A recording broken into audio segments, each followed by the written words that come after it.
Beauty contest. How are you feeling today? Nervous, sir. Ano na yung boots?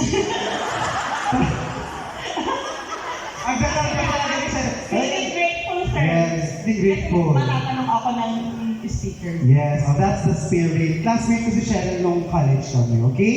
So, Ma'am Cheryl, how did you find the challenge? Challenging at the same time, sir, is nakakatuwa kasi napakita ng grupo namin na kahit eto yung output namin, kaya namin makabuo ng tao. Palakpakan naman natin ang kanilang number 1! Santa Cruz. Okay. Sabi ko, how did you find the challenge? Challenging. Wala naman kung challenging. Thank you, Ma'am Cheryl. Okay. Candidate number 2, your group performed. Of course, sir, yes. I like the way my group performed because Tagalog na lang. Ang galing. Ikaw, Idel. Kaya na sinabi mo kanina, sir, nagtulong-tulong kami. May nag-isip kung paano namin siya gagawin. Tapos, yung craftsmanship kung paano siya isasagawa. Ako po yung isa doon. Tapos, kung paano siya i-limit doon sa mga criteria na dapat. Okay, Ma'am Lenny. Are you happy about the way your group executed the plan? Structures here, we observed creativity kasi we believe at I think yung ginagawa natin ngayon is for the matatag curriculum. And sa tingin ko, sa amin po yung pinakamatatag dahil sa matatag, bansang makabata, batang makabansa. Sa amin lang po yung may flag, which is makabansa. And nasa taas po yung red dahil nakikisimpatya po kami sa gobyerno.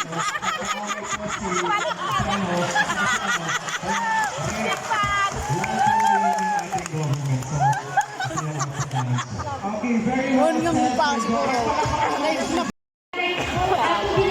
Yung concept of the lesson. Kaya po, matumtumban, di pinag-aangi. May foundation. Okay, ma'am. Foundation ang pinaka-importante. Tingin mo magaling yung foundation niyo? Okay. Claim niya yun. Okay, let's give do you think, ma'am, if you're given a longer time to plan and to make your structure, your group can make a better structure? Before we constructed the paper tower, we solicit the idea of each other. Then after that, we have to somebody plan, then other one construct the paper tower, then connect it to each other. That's why we build a very strong paper tower, wherein in application to our daily thinking, the foundation must be strong so that we need to realize situation. Nagtugaw ni ma'am nga. Intugaw. Just the time na daan. Ma'am, sobrang thing. You think will make you win your structure? First of all, sir, with the comparison of all, kami po ang pinakamataas. So, pili po, ginawa po namin ito, i-maximize po namin yung materials na ibinigay po sa amin. So, as a result, sabi sa instruction, yung pinakamataas, kung ano po yung magagawa nyo. So, ito po ang presentation namin, ito po ang nagawa namin due to sama-sama namin effort. Yan. And effort na po ito. So, yun po yung pinaka-edge namin. Kami po ang pinakamatatag. Foundation pa lang po, sulit na is because our foundation is very clear compared to Sir Joe. Foundation pa lang po, talagang literal na matatag na po. And kahit sabihin po ito, Ninamon. Thank you. Ang pada kayo sa mga kapakadiwa. Congratulations, Foundation National. Next, anak Miss Nigeria. This is your question. Is planning in ensuring quality output?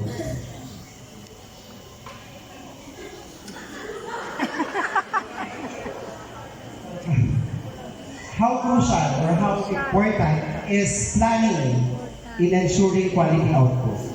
Okay po. How important yung pagpaplano. Okay. Sa amin po kanina kami binigay yung materials, nag-start na yung oras. So kami, nararatel kami. Ang hirap i-start kung wala kang plano.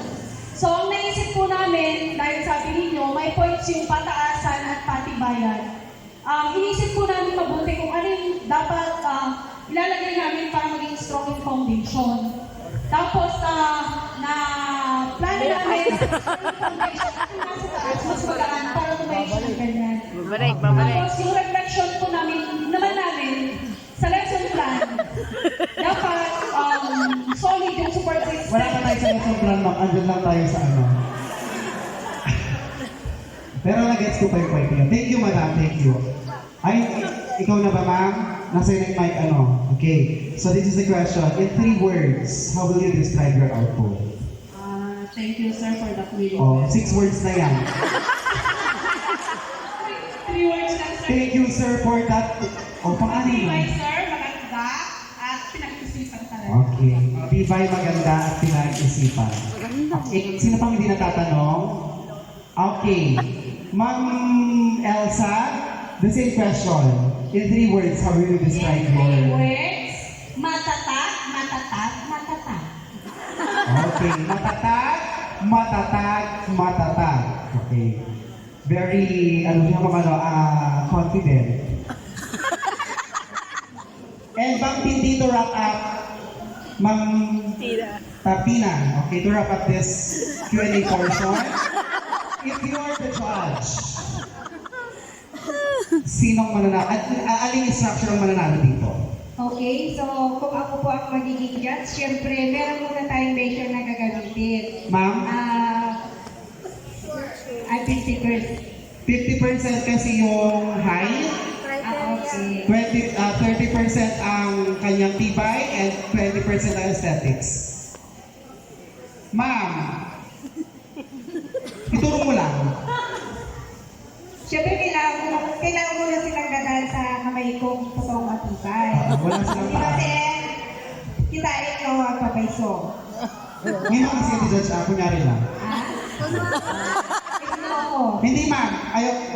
Ako, yung Sa ano mo lang, sa pagtingin mo lang, observation mo. matibay lang, sir. Hindi yung Hindi, height. yung feeling mo, basic criteria, silang mananalo. Apa ito, sa tingin ako, tawagin dito ako, hindi pa. Ate, ganun, sir. Concrete siya, pero hindi siya mataas. Okay, yes, ma'am. Sino ang mananalo? Ano ang mananalo dyan?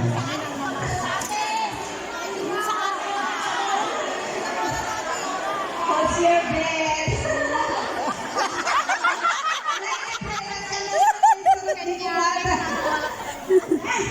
Librero ka na, sir.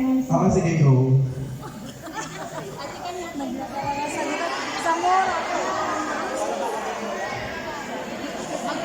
Eto. Okay, so bakit yan, ma'am? Hindi naman yung foundation niya sa baba. Pero kung lalagyan ng baso sa taas ko, yung tape. Babi mo yung tibaso. Oo. Tingnan niya kung kung sir. Okay, so ang according kay ma'am is she were to judge, ito daw po ang title, ang Miss Universe. Okay, tignan natin mamaya kung yan ba ang mananalo. Okay, ma'am, so congratulations po. Maraming salamat sa participation. Let's give them a big round of applause.